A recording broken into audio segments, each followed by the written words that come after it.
Episode की शुरुआत में दिखाया जाता है कि अहू को सर्कस में एक टाइगर की तरह ट्रेन किया जाता था और लोग सिर्फ उसे ही देखने आते थे। इसी वजह से वो धीरे धीरे स्मार्ट और फियरलेस डॉग बन गया था। लेकिन अपने सर्कस एक्ट की वजह से ही वो लोगों की नजरों में मजाक का पात्र बन गया। लोग उसे चिढ़ाने लगे, बच्चे उसके साथ खेलने लगे, लेकिन वो इन सब चीजों से बेहद अनकंफर्टेबल हो जाता था। एक दिन इसी वजह से उसने एक बच्चे को काट लिया, जिसके बाद उसे वहां से निकाल दिया गया और एक एनिमल पेट शॉप में डाल दिया गया। तभी वहां एक लड़की जिन्या आती है जो अहू को अडॉप्ट करना चाहती है। डॉक्टर उसे बार बार वार्निंग देते हैं कि ये डॉग बहुत ही रफ नेचर का है, लेकिन वो मानने को तैयार नहीं होती और जिद करती है कि उसे हर हाल में अहू को लेना ही है। इसके बाद अहू का केयरटेकर जिन्या उसे एक हीरो के रूप में पेश करती है और ये दावा करती है कि वही उनके टाउन को ट्री मैन कॉर्पोरेशन से बचाएगा, जो उनकी जमीन हथियाने की कोशिश कर रहे थे। जिन्या अहू की इमेज को पॉपुलर बनाने और उसकी ट्रस्ट वैल्यू बढ़ाने के लिए उसे हीरो की तरह एडवर्टाइज करना शुरू कर देती है। शुरुआत में किसी को भी अहू पर भरोसा नहीं होता, यहाँ तक कि अहू को खुद भी यकीन नहीं होता था कि वो कभी हीरो बन सकता है। लेकिन हालात बदल जाते हैं जब वो कुछ ट्री मैन कॉर्पोरेशन के गुंडों को भगा देता है और टाउन वालों को बचा लेता है।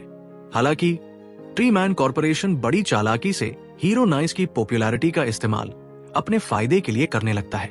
वे हीरो नाइस की हीरो वाली छवि का उपयोग करके लोगों को ये भरोसा दिलाते हैं कि वे कुछ गलत नहीं कर रहे हैं और फिर उनसे जमीन के कॉन्ट्रैक्ट पर साइन करवा लेते हैं।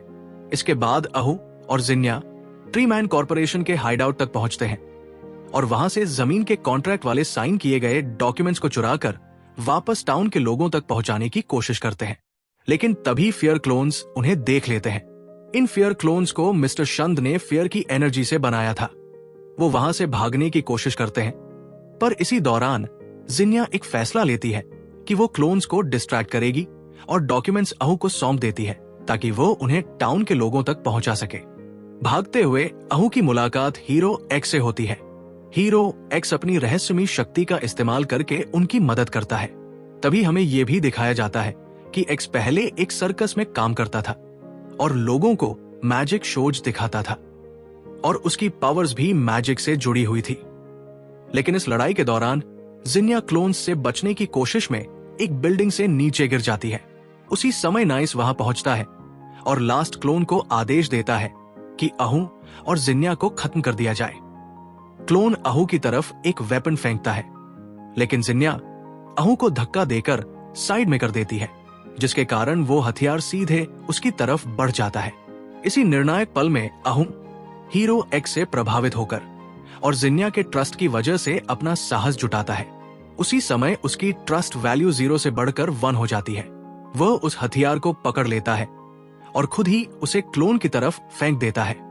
इस एक ही अटैक से वो क्लोन पूरी तरह खत्म हो जाता है। उस क्लोन से कुछ फियर पार्टिकल्स नाइस के अंदर चले जाते हैं। धीरे धीरे नाइस फियर एनर्जी से अफेक्ट होने लगता है। तभी एफओएमओ का एक ड्रोन वहां पहुंचता है और यह देखकर हीरो नाइस को वहां से भागना पड़ता है। इस घटना के बाद अहू की ट्रस्ट वैल्यू अचानक बहुत तेजी से बढ़ जाती है। साथ ही उसे एक बड़ा फायदा भी मिलता है। अब अहू को इंसानी भाषा बोलने की एबिलिटी मिल जाती है। कुछ समय बाद वो 8th रैंक हीरो बन जाता है और एफओएमओ के साथ अपना कॉन्ट्रैक्ट भी साइन कर लेता है। इसी दौरान नाइस मिस्टर शंद के पुराने वेयरहाउस में पहुंचता है और उनसे कहता है कि फियर पार्टिकल्स की वजह से वो बहुत पेन फील कर रहा है। लेकिन मिस्टर शंद उसकी मदद करने से साफ इनकार कर देते हैं, क्योंकि उनकी नजरों में अब नाइस की कोई वैल्यू नहीं बची थी। जब नाइस उनसे एक और चांस की रिक्वेस्ट करता है तो शंद बेरहमी से कहते हैं कि उसकी वैल्यू अब एक डॉग से भी कम हो चुकी है, क्योंकि अहू अब नंबर 8 रैंक हीरो बन चुका है। यह सुनकर नाइस पूरी तरह टूट जाता है और मेंटल ब्रेकडाउन से बिखर जाता है। वो अपने आप से सवाल करने लगता है कि उसने इतनी मेहनत किस लिए की। उसका डर उसके असली पोटेंशियल को रोकता रहा और अब वो ये सोचकर परेशान हो जाता है कि आखिर हीरो बनने की चाह उसके अंदर आई ही क्यों थी।